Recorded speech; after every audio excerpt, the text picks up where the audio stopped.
Welcome. I'm Linda Aldrich. I work for Marin County Free Library, and we've had a relationship with the Marin Master Gardeners for a number of years. Live programs are more fun, but these are different times. So we are so grateful that we can all Zoom these days.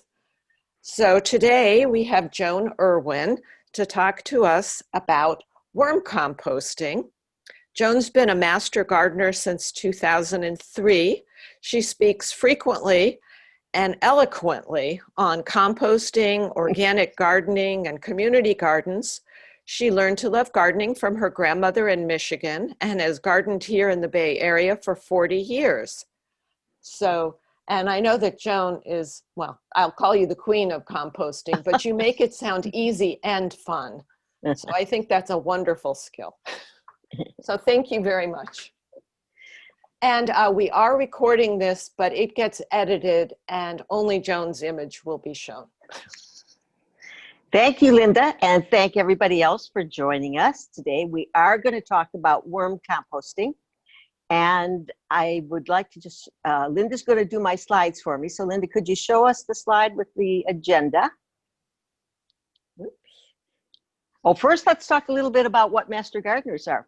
Master Gardeners are an organization through the University of California Cooperative Extension. And that's handled by the Department of Agricultural and Natural Resources. We were organized back in the 1980s to help home gardeners answer questions, help them have a source of information, research-based information on horticulture, pest management, and more recently, sustainable landscape practices. And the big topic this year is fire-resistant gardening. All right, let's move on. We're going to cover today what worm composting is, how it actually works. We're going to talk a little bit what the products you can expect from your worm composting, the bins, and how to manage, how to actually do it. Then we'll have some time for troubleshooting and resources. Now, I want you to feel free to answer questions. Use your chat button to put your questions in, and Linda will get to me with any of the ones that are really critical. And if we don't get to it right at that time, we'll have time at the end to answer any other questions. I also want to let you know that I'm going to be building a worm bin while we are here, and I recorded this a few days ago.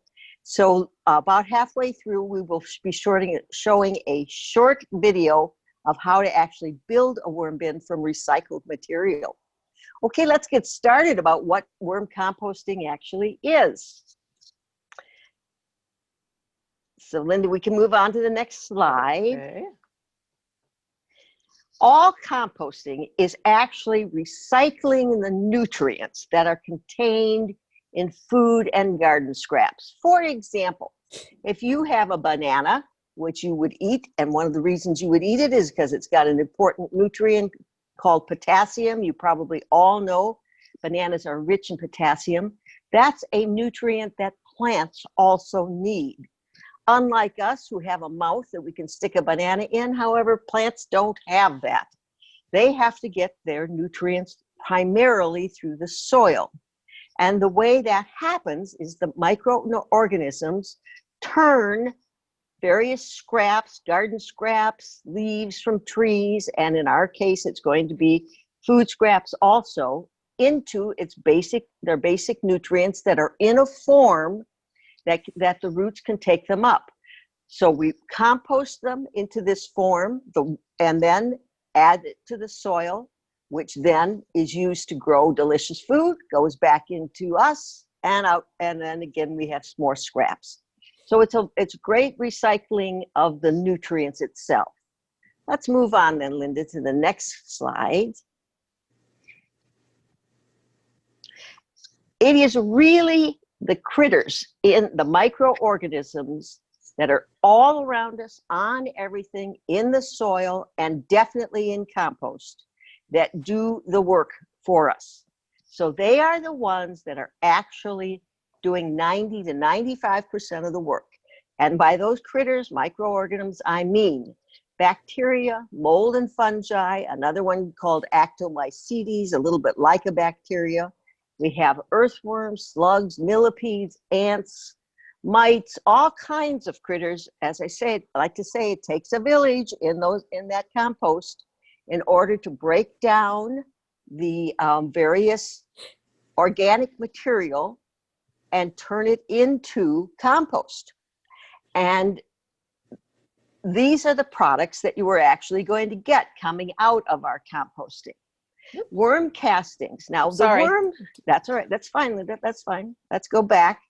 The worm, we can go on to the one about the products. That's fine. Oh, I've got a couple people in the waiting room. I'm trying All right, go right ahead, Linda. Add them in. Let me just talk about the primary, as I said, the primary microorganisms are the ones that do most of the work. Earthworms, various other critters that you can actually see in the soil help break down, do some initial breaking down of these. To us, it doesn't, a banana skin may not seem like a large thing, but believe me, if you're microscopic, and by microscopic, I mean in a square inch of soil, there are millions of the bacteria and the fungi. That's how tiny they are. So it is helpful that some of the larger critters break down these materials first and help the smaller microorganisms attack what they need to. Then let's talk about what we're going to get out of our compost. A little too fast. We need to go back one, Linda. Okay, sorry. Why aren't we going back? This is, okay. So we're going to talk about the products that we, there we go. Products that we get out of the worm composting.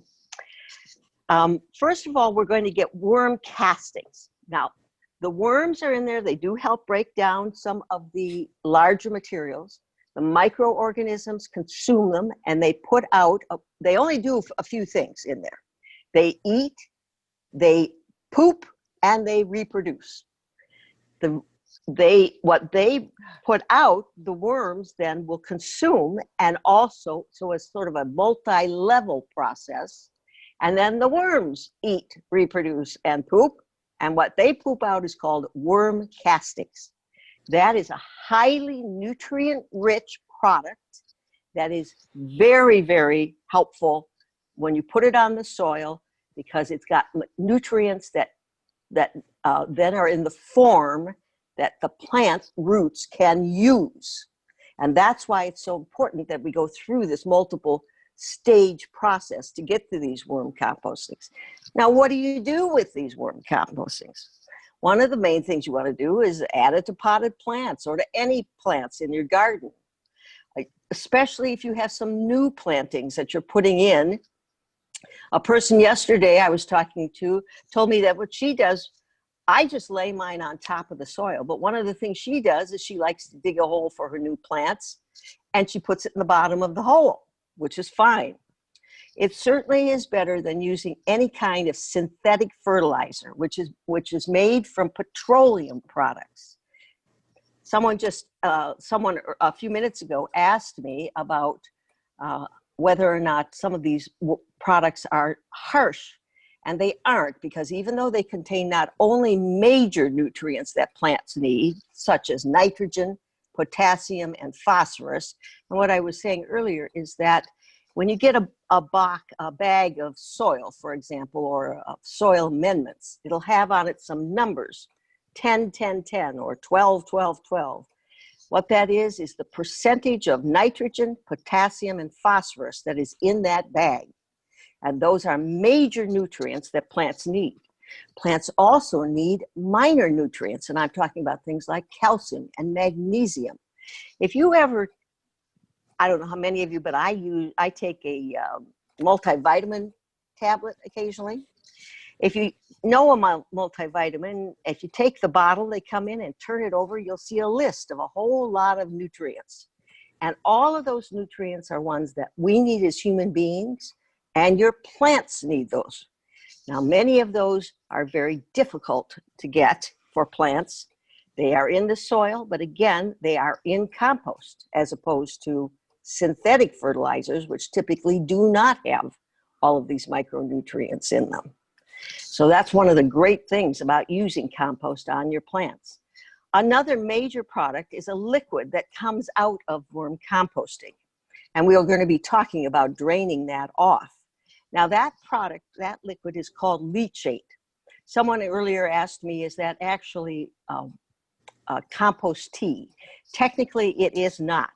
Compost tea is a different product, and we can talk about that later if you'd like to. But this liquid that comes off needs to be drained off on a daily basis, and you can use it on your plants and in your garden.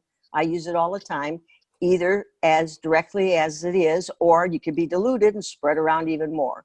But you do need to get it out of the worm bin on a daily basis and use it, dispose of it in your garden. It does have a lot of nutrients in it, but you don't want to let it sit there because it also has a lot of bacteria in it. All right, before we, now let's go on, Linda, and we're going to talk. That's all right, no problem. We're going to talk about how we actually do this.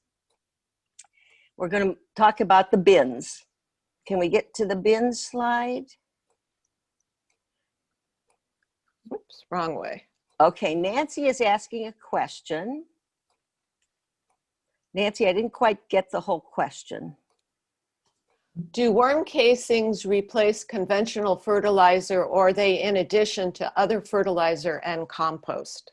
So one of the main things that composting will do is it will give you a better product in your soil. Your soil will be enriched because of using compost. But it does not have the level of fertilizer that you would buy, that you would get from a purchased fertilizer product. It isn't at that same level, but it will make your soil so rich that the plants will be able to get those nutrients from the soil itself. Now, I will just tell you my personal experience. I have not used any kind of fertilizer other than compost for 15 years. I have here at my home over 100 orchid plants. I have put them out to places where my neighbors can see them outside. I only have orchids that can be outside. And my neighbors every year during bloom time, as a matter of fact, I have some that are about to go into bloom right now. I have blooms from October through June. So the only months that I don't have blooms are July, August, and September on my orchids. And all I use on them is compost or compost tea. Same thing with my vegetable garden. I have a nice plot in the Mill Valley, one of the Mill Valley community gardens. And every year, my tomatoes go like gangbusters. And people say, what do you do to those plants that you get so much production out of them? All I use is compost that I put, I don't dig it into the soil. I just lay it on top of the soil. I put a couple inches in the fall and a couple of inches in the spring before I plant my summer vegetables. And I get huge production. Our Master Gardener group likes to evaluate every year what tomatoes do the best in various climates in Marin County. As you know, we have lots of different kinds of climates. And so we kind of keep track of how it, and there was one year when I got over 100 pounds of tomatoes on one plant, I stopped counting. Wow. Now, I'm not going to say that happens every year, but believe me, all I use is compost on my plants or compost tea. That is it. And my plants are healthy and they produce amazing amounts of blooms, of fruit, of vegetables, and they're very healthy. You can see in this one, in this picture, you can see my lemon tree just to my left. Linda, let's go back one and talk a little bit more about the bins themselves. Okay. So do you think we could go back one? There we go. First of all, as I said, after we have this discussion about the bins, I'm going to show you a video about actually building, how I actually have built a bin. But first, you want to pick a bin, for your worm composting that is sized for your family. Now, every compost pile, every kind of composting has worms in it. But what I'm going to talk about here is a miniaturized version that you do inside of a container. And that's typically what we would call vermiculture or worm composting. You want to pick a container that's sized right for your family. In other words, how much in the way of food scraps and garden scraps are you going to produce every week? And size your bin for that. You'll see the one that I build, which I think is good for 2 or 3 people. But if you're just a person alone, start with something small. You don't need something much larger than a shoebox size. If you have a larger family, or if you're vegetarian and you generate a lot of food scraps, pick something that's larger. Let's say something like a 20-gallon bin, something like that. But a 4-gallon bin is going to be pretty good size for 2 or 3 family people in a household. Next, we're going to add some bedding. We're going to use something that is soft but damp for the worms themselves, and I'll give you some examples of that in the video. Remember, what we have to work with are the microscopic critters and the worms and other critters that are going to be in there, and you'll see some of the large ones in there. They need the same kind of care that we give to ourselves. They need the same thing we need. They need air, food, and water. Air, make sure there's plenty of ventilation. Food, you're going to give them kitchen scraps. You might give them occasionally some garden scraps. I save my best kitchen scraps for my worms. They love things like coffee grounds. They love, as I said, banana skins. The thing I found this summer that they were crazy about was melon rinds. The food that I tend to not give them are citrus and pineapple. Remember, let's go back. I said they only do a few things. They eat, they reproduce, and they poop. That's it. And the reproduction is kind of important because they have a limited lifespan. A long-lived worm is 2 years. More common is 6 months to a year. I'm sure you've all seen worms that are dead on the sidewalk after a rainstorm because they breathe through their skin. And if they become completely inundated underwater, they're going to die because they can't breathe. So we're going to want to keep the food coming, but we want to make sure that it's not too wet in there. The last thing, though, is water. It needs to be damp, but damp like a wrung out sponge, not wet. Damp is the thing they like. And typically, worms do not like to be in their own worm castings. So once they've eaten everything, and what you have is the worm castings, you want to get that out of there and get them started over again. All right, let's, do we have any questions at this point about the bins? Not a question about the bin, but about bacteria. Yep. You mentioned bacteria. Is that in the tea? I drain the tea off and keep it in containers. Is that a no-no? That's a no-no. You want to use that tea or that leachate. Technically, what you drain off is not tea, and I can talk about that for a minute. You want to use that every single day. Don't keep it because the bacteria will create a bad situation. It can create pathogens. Use it immediately and every day. Now let me talk a second about compost tea because this came up earlier too. Compost tea is actually a product that you make by taking compost and putting it into a bucket of water. And by that, you would take compost, let's say, and put it into I like to put it in an old nylon stocking, but any kind of container that's got holes in it.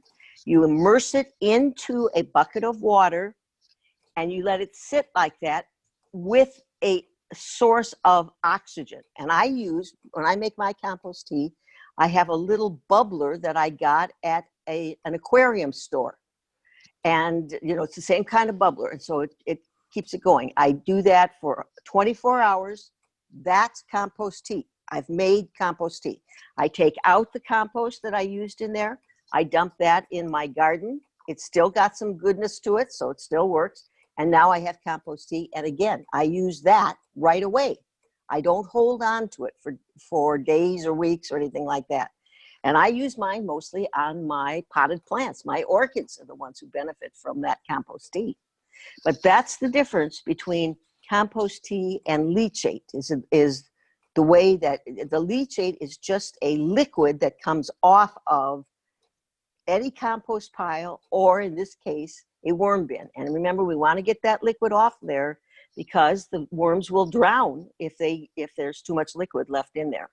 So we need to have a way to get the liquid out away from the worms themselves. Okay. So can worms eat ivy?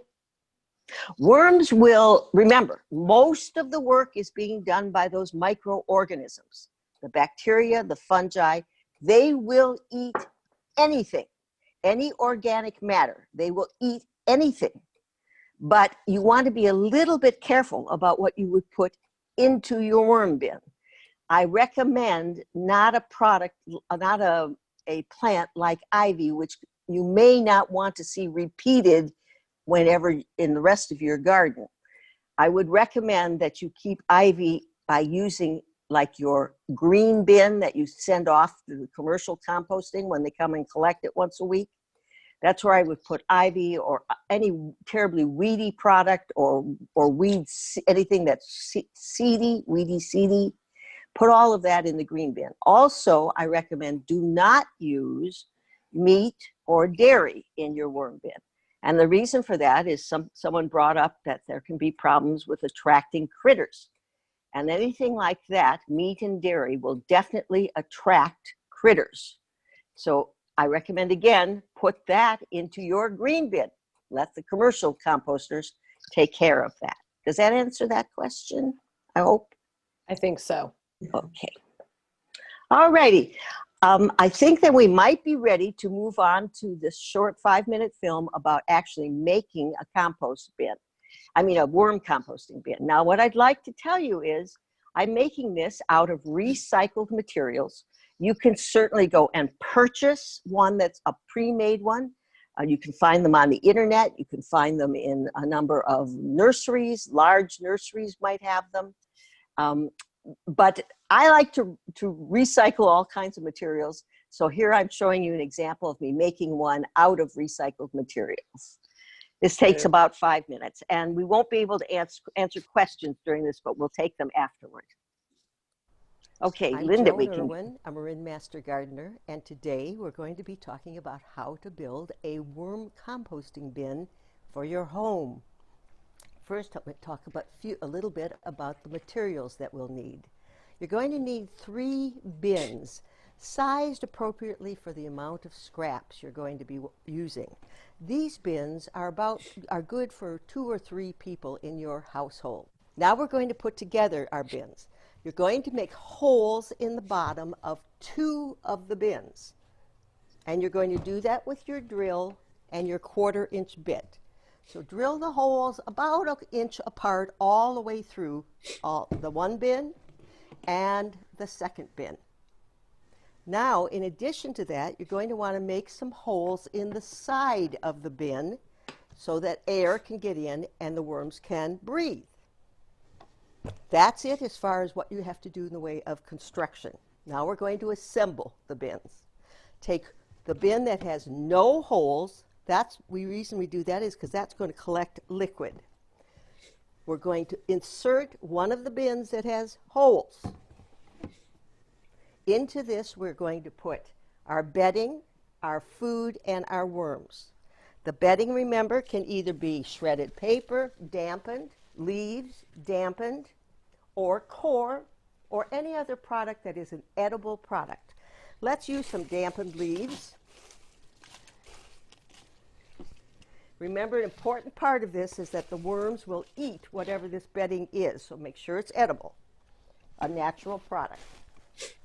Into that, we're going to add some food, and this I would strongly suggest you use your favorite kitchen scraps. I like banana skins, melons, pieces of melon. Put in some food, and then add the worms. You want to have about this many worms, which is about a pint. You could start with a 1/2 pint. The exact amount isn't so important. But what is important is that you get the worms that are called red wigglers. The reason for these is because these worms, well, they're earthworms, they feed on the surface, and the food you're going to be putting on the surface, as opposed to other earthworms that like to burrow down in the soil to eat. So these are red wigglers. You can obtain red wigglers from bait shops. That's a good place to get them. Garden centers often have them. Or if you're lucky enough to have a friend who has a worm bin, they often get overwhelmed by worms and will want to spread those around to their friends if you'd like to contact one of them. So put all of that into your bin, and let's talk about maintaining the worm bin once you've got it put together. Every day in the beginning, I want you to check your worm bin. Open it up, make sure there's still food in there, that worms seem to be eating it. Look down into the bin underneath. There will be liquid there because that's one of the products of this. Every day, empty out that liquid. It contains a lot of bacteria, and we don't want that to become anaerobic and cause any health problems. Do that every single day until it looks like most of the food that you've put in there is gone. When that happens, and I'm going to guess that's going to be a couple of weeks, maybe 2 to 3 weeks, now you're going to take the other bin that you put the holes in the bottom, and you're going to put it on top of the one that was there before. So you've got 3 bins in a row now. Start putting food in the top bin. The worms will migrate up through the holes in the bottom of this bin to find that new food. When that happens, let that go about a week. Take this bin out, which is now full of worms. Take the bin that they were in before, the middle one. You now have compost in this one, and use this on your plants. Remember, every day, empty the liquid out of the bottom one. Put this bin in, the worms are there, add a little bit more food, put this on top, and now you've got the worm bin working again for you. So you're going to rotate these back and forth every couple of weeks when it looks like the worms have eaten most of the food that you've put in there. Now you've got yourself a worm bin. Great. Okay.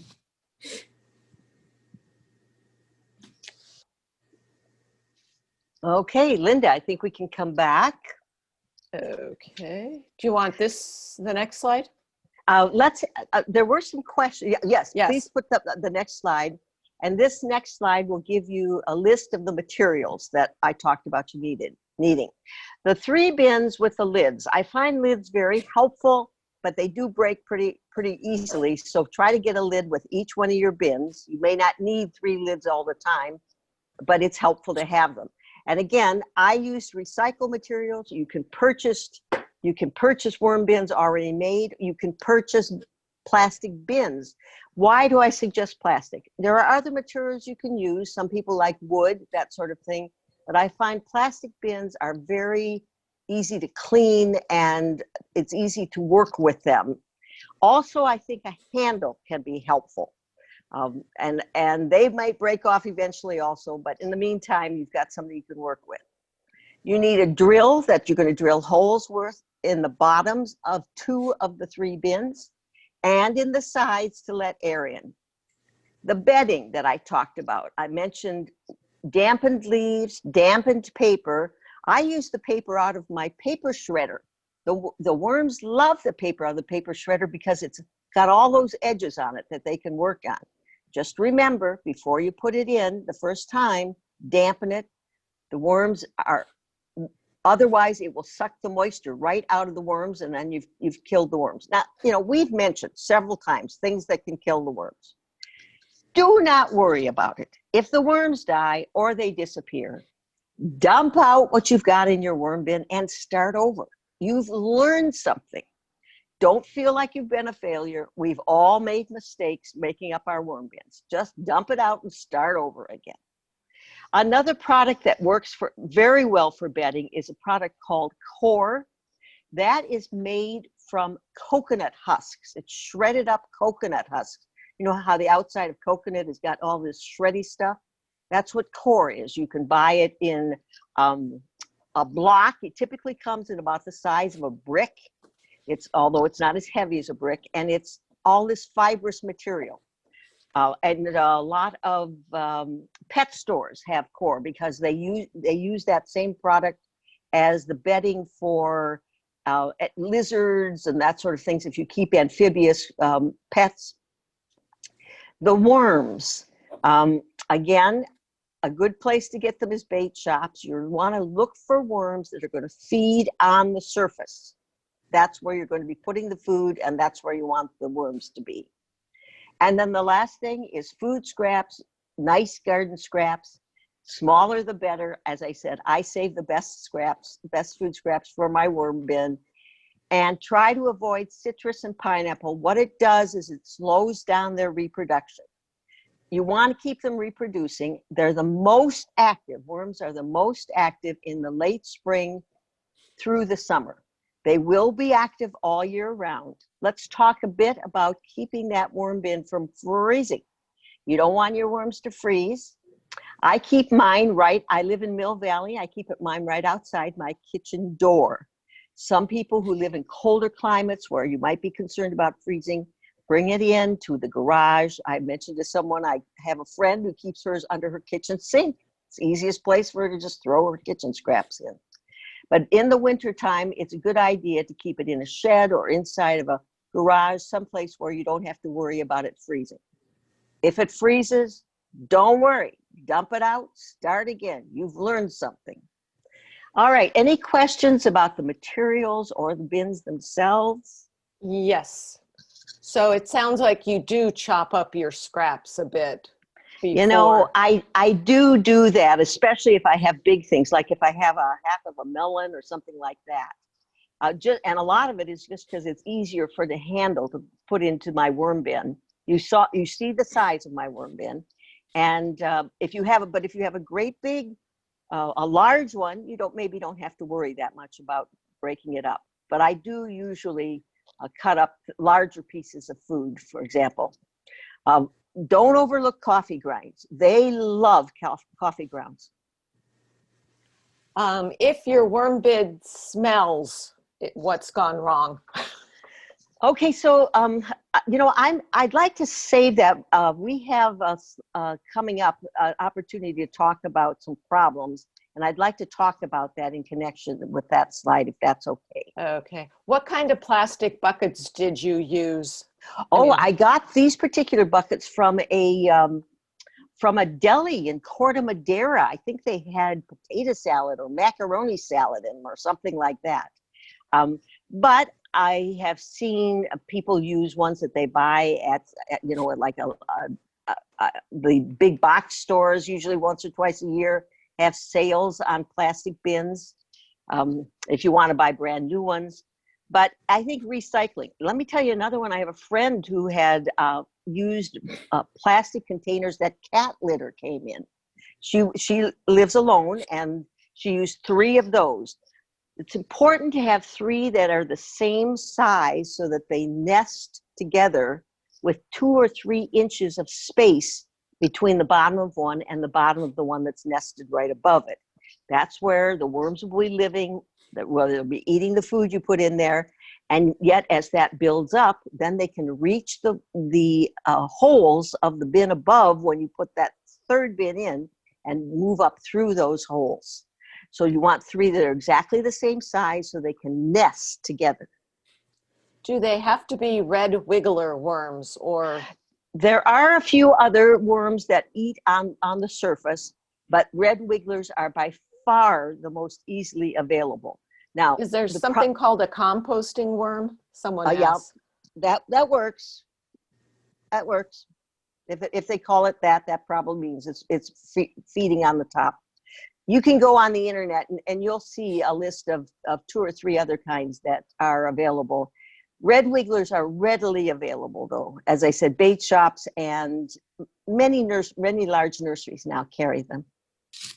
And what was? Is it possible to have too much food in there? You know, Paula, you will know that.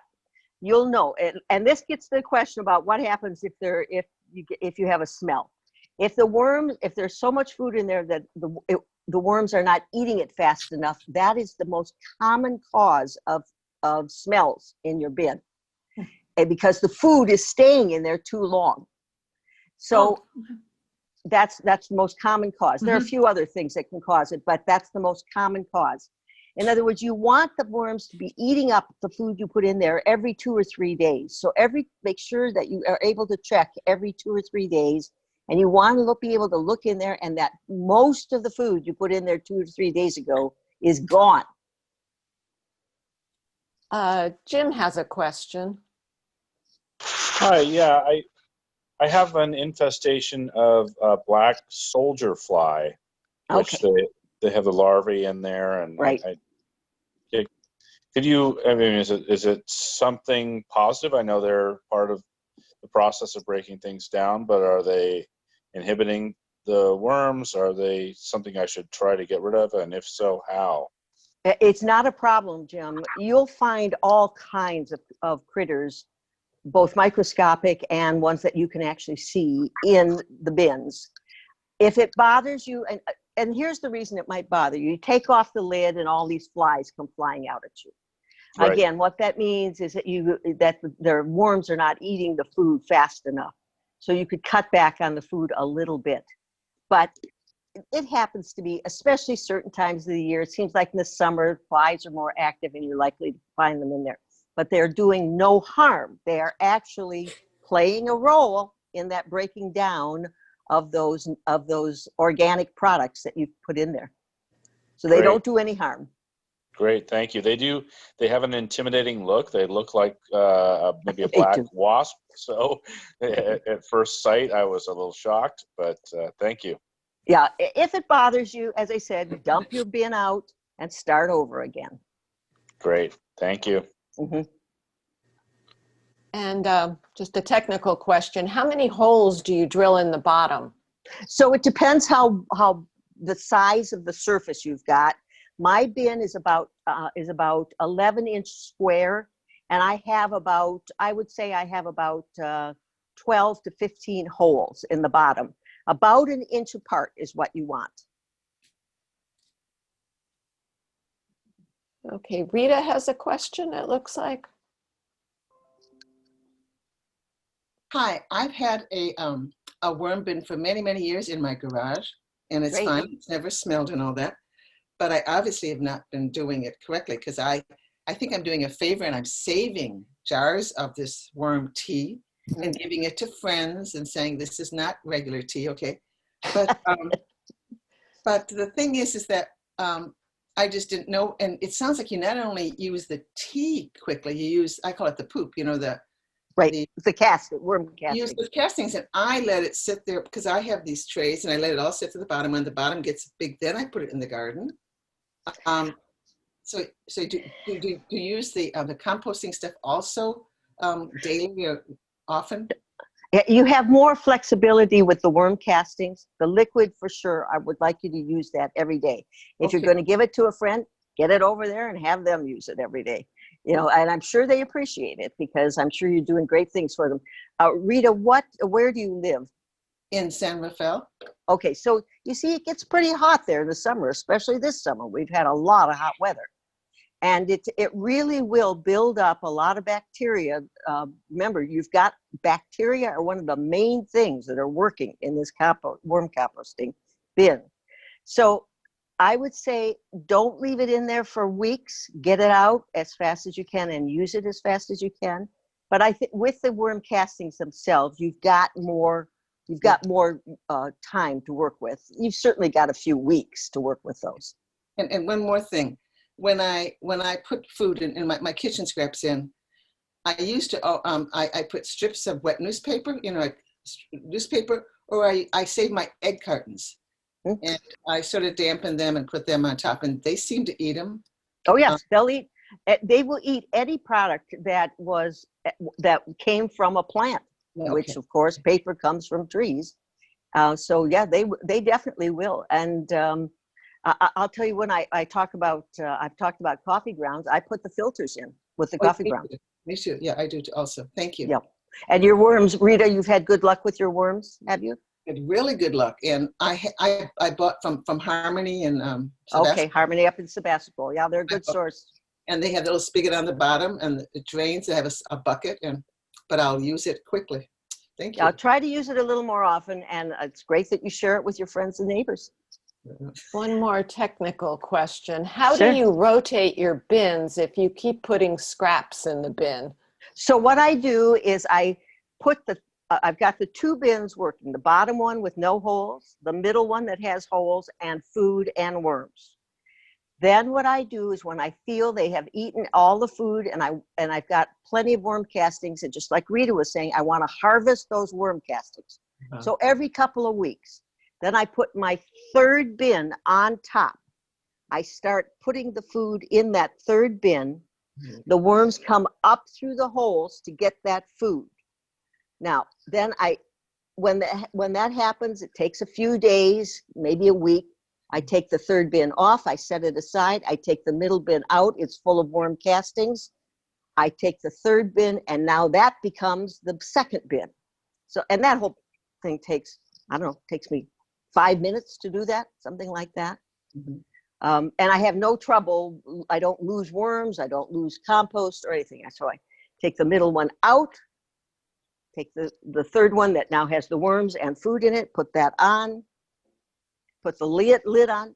Let me mention another thing. Since I keep this outside, and I also have raccoons almost every night. I have raccoons. I keep a heavy rock on top of the lid so that the raccoons do not get in there, because raccoons love to eat worms. So do something to secure the top of that bin. Then there's two questions about the quantity of food. Right. One person says they have lots of worms, but it takes them forever to eat the food I give them.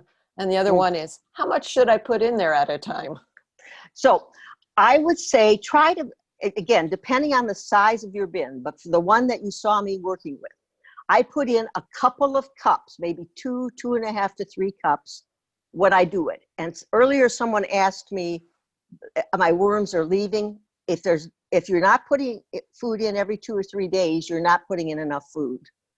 But if you find that they're not eating all the food, cut back, just cut back. And you're going to have to work with this a little bit. Now, it could be that you're going to need a second worm bin or a larger worm bin. I know some people who have gotten into multiple worm bins to use all the food that their family uses on a weekly basis. What I find actually works the best is to have a couple of different ways of composting going at a time. I save my best scraps, my lettuce, my banana skins for my worm bin.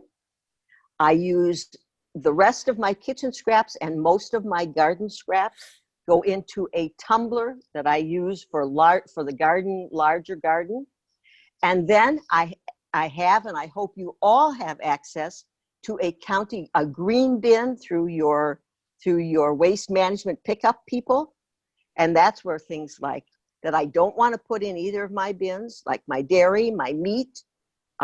If I have too many eggshells, maybe I've made an omelet and I've got extra eggshells, those go in there. And my big pieces of plant and garden material that might take way too long to break down. Those are the 3 things that I use. And that's what I find is most helpful, to have kind of a combination that you can use for the various types of materials that you want to be composting. But the best stuff goes to my worm bin. If they're not eating it all, cut back. Put more of it into another composting situation. Or start another worm bin. And if you don't want to make your own worm bin, where's a good place to look for one pre-made? Now, someone just mentioned, who was it? Was it Rita? Did you talk about where you had bought one? I bought one at Harmony in Sebastopol. It's a great store. I see them now in a lot of different places. I even saw some at Costco. I see them in a lot of different places, usually in the springtime. Yeah. And they're online. Definitely, you can get them online. May I ask a question now that I'm here? Do I throw away all that stuff that's been sitting there for months? You No, know, just dump it. Just dump it in your garden, Rita. Have you got a garden place in your garden? You can just dump it out. Okay, Yep. thank you. I think. Okay, let's move on. We've talked about a number of these issues, but one of the things that happens is the worms die. We talked about, are they getting enough food? If you look into your worm bin and the food is all gone, every time you look into it, every 2 or 3 days, you're not giving them enough food. Worms will then eat each other, or if they can, they will leave. Now, if they're in a bin, they probably can't leave, but they will eat each other, and then there won't be any left in there. The other problem is that the compost is too wet and they are drowning because they breathe through their skin. Make sure that that liquid is able to drain out of your compost bin. We talked a little bit about flies. You might want to try burying the food down a little bit further down into the bin. Or put some more of that bedding, on your food scraps, and then put in more bedding on top of that, because that will deter flies a little bit if they bother you.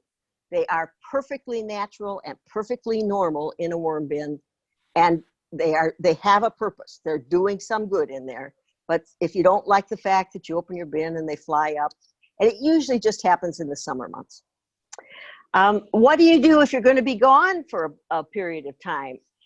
What I do with mine, as long as it's up to only about 2 weeks, I completely fill my bin up with food and garden scraps. I can easily be gone for 2 weeks by doing that. And if you're going to be gone 3 weeks, then maybe you want to see if you've got a neighbor who you could take it over and let them kind of take care of it for you. In this day and age, probably nobody is gone for 2 or 3 weeks, but that's up until 2 weeks. Just fill it up to the top with food, and they'll be fine. The problem you have is emptying out that liquid in the bottom. That's the biggest problem if you're going to be gone for a while. So what I would suggest is take your bin, take the bottom one off, and take the one that's got holes, put it in your garden so that the liquid will drain out into your garden. So you're not building up that liquid in the bottom one while you're gone. We've talked about a lot of other issues. Are there any other questions or other issues that you'd like to bring up? Someone mentions they don't get much liquid. Well, it's entirely based on what you put in there. All food scraps have quite a bit of liquid in them. Garden scraps, less so. You want to make sure that there is enough so that when you look at what's in the worm bin, it looks like a wrung out sponge. It should be about that damp. If it isn't, add some water. If it is, or if it's too wet, cut back on it. Normally, once you've got it started, by just putting in food scraps, you will not have to add any additional liquid, has been my experience. But it might get hot in summer, it might get dried out. If you've added some, every once in a while, I get some newspaper in there or some other paper scraps, and that can soak up quite a bit of liquid. Don't worry if you don't get a lot of liquid. It's not a problem as long as it looks healthy to you. Okay, let's move on then. I think we do have more. If we have more questions, we'll have, let's just go over what we've talked about. Remember, all composting, including worm composting, is a way of recycling natural nutrients that your plants need. And the composting itself is a way of breaking down these nutrients that are captured inside of organic products and making them in a form that goes into the soil, and that the plant roots will be able to take those nutrients up. The main activity is done by microorganisms that are in the bin, in fact, in the soil also. They're everywhere.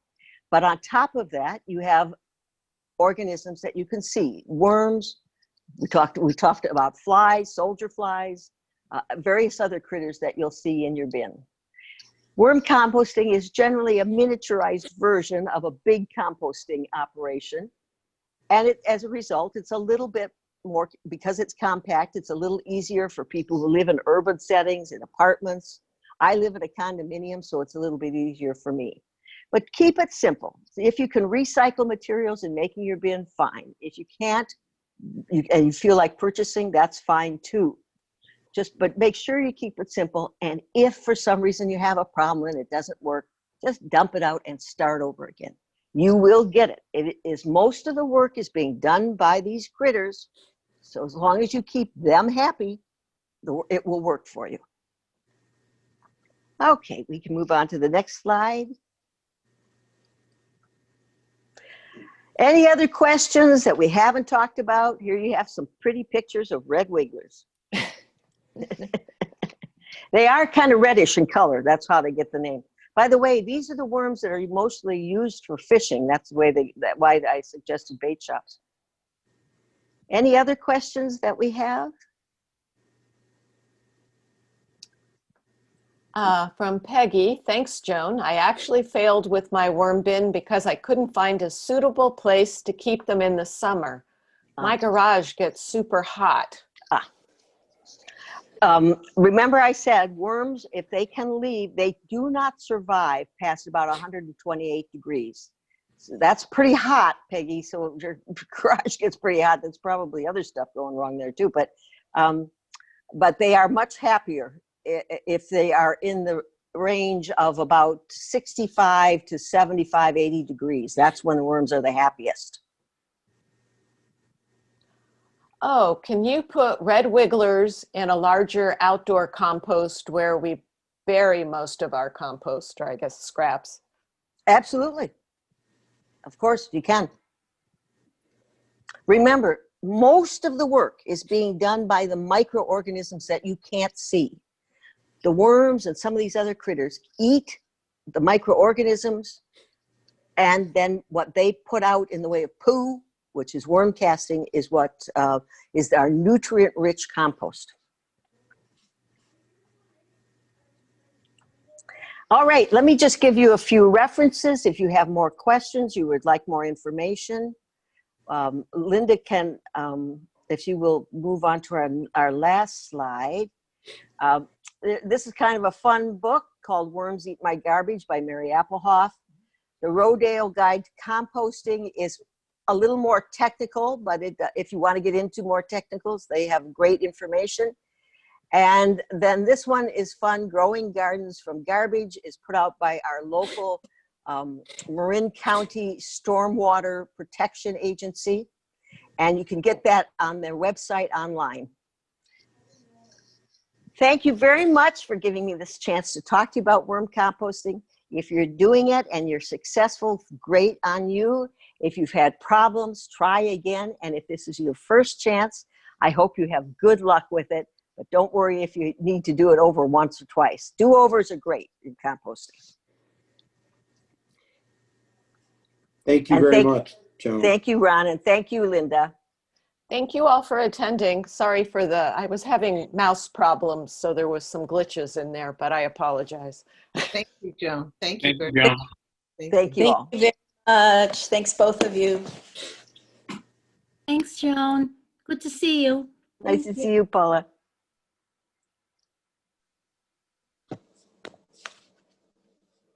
Lots of thank yous to you, Joan. Thank you all for coming, for being with us. We'll do it in person someday. Soon.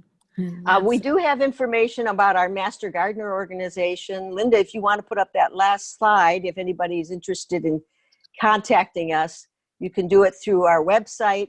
We have a help desk up in Novato, but that's closed right now, but you can reach us through our email. We also have a public newsletter that comes out on a quarterly basis. You can leave your name on our website and we'll get it out to you. And we do garden walks primarily to help you with your irrigation issues, and let us know if you're interested in that. If anyone wants the links you can email me and I can copy them from the slide, and it's Aldrich, ALDRICH, at marincounty.org, just like you did for the Zoom link to begin with. And I'll copy the links from the slide and send them to you. So thank you all for attending. And I think we're done. Thank you, Joan. Thank you, Linda.